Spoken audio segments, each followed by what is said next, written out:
Hi everyone, welcome to the Basics lecture on meiosis. Let's start off by talking about how meiosis is different from mitosis. In mitosis, a cell is just producing identical daughter cells, relatively straightforward. In meiosis, the cells produced are very different. We're going to reduce chromosome number and we're going to modify the chromosomes. Neither of these happens in mitosis. Mitosis is only used to make gametes, or eggs and sperm. And in humans, meiosis therefore only occurs in the testes of the male and in the ovaries of the female. All other cells only undergo mitosis. I want you to go to your book and learn the basics of the stages of meiosis. They don't differ that much from mitosis. The names are very similar. There are two main differences I wanted you to make a note of when you take notes. The first is that there is a change in ploidy. We're going to go from 2N diploid to 1N haploid. And there's an event in prophase 1 called crossing over that I want you to be particularly aware of. Be sure to make notes in your outline about where these things occur.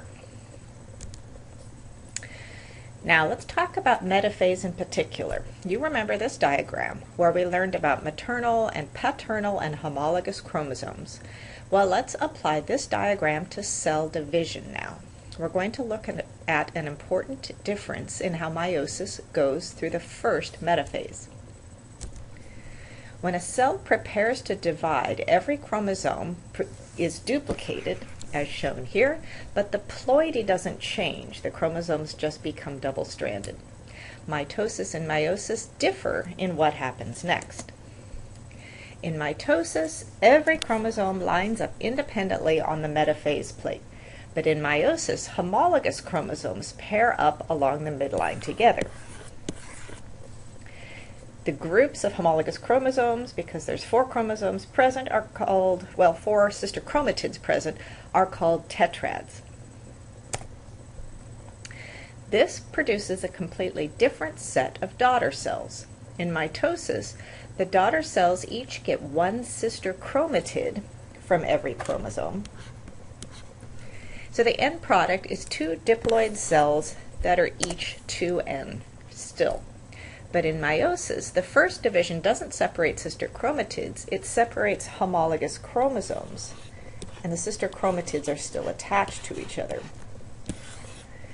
This reduces ploidy, and the first daughter cells have only 3 chromosomes each. When the 3 chromosomes line up again in the second metaphase, then the sister chromatids are pulled apart. The final cells still have reduced ploidy and also have a mixture of maternal and paternal chromosomes, so that the gametes are different from each other.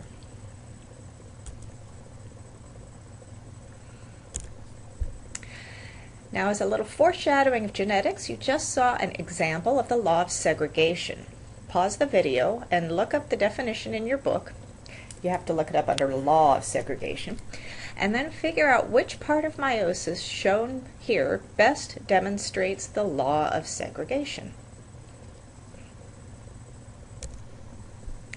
Here's an image from the book that shows the differences in metaphase again. Duplicated chromosomes condense in prophase in both cases of the division, but notice that homologous chromosomes form tetrads only in meiosis. Then in metaphase, when homologous chromosomes ignore each other in mitosis, they line up as tetrads in metaphase 1. After the first division in meiosis, the daughter cells are haploid and diploid in mitosis. There's a remaining division in meiosis. Cells are still haploid, but go from 2 sister chromatids attached back down to single-stranded chromosomes. So we've shown how meiosis reduces chromosome number. Now let's see how meiosis modifies chromosomes.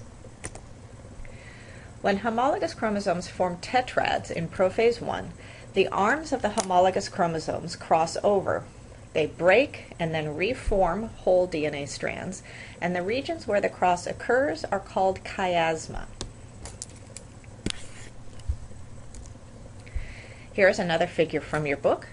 When the homologous chromosomes are separated from each other in anaphase 1, they contain bits from both the maternal and paternal chromosomes, shown here as blue and red tips. These chromosomes, when they change, are called recombinant, and at the end of meiosis you can see that some of the genes are recombinant and some still look like the original maternal and paternal chromosomes, depending on whether or not crossing over occurred. Finally, I want you to think about why changing the number and type of chromosomes might be useful to an organism. Because meiosis creates haploid cells, it allows cells from two different organisms to come together, join their chromosomes, and make a new diploid organism. This sexual reproduction increases the genetic variation of the population because it combines chromosomes from two different individuals. Crossing over also mixes the genes on each chromosome because of crossing over, increasing the genetic variation even more. While chromosomes are very highly regulated in the cell, errors in DNA amount and structure can occur. In meiosis, non-disjunction is a type of disorder. In meiosis 1, there are times when both homologous chromosomes go to a single pole, and in meiosis 2, there are times when sister chromatids do not separate correctly and go to a single pole. You can see that both of these cause errors in how the resulting gametes appear. If a mistake occurs in meiosis 1, all of the gametes will be malformed. If the non-disjunction occurs in meiosis 2, you will have one set of normal gametes and one set of gametes that have the incorrect number of chromosomes. Lastly, let's talk about sex chromosomes versus autosomes. Sex chromosomes are the X and Y chromosomes, and they determine the sex of the offspring. All other chromosomes are called autosomes.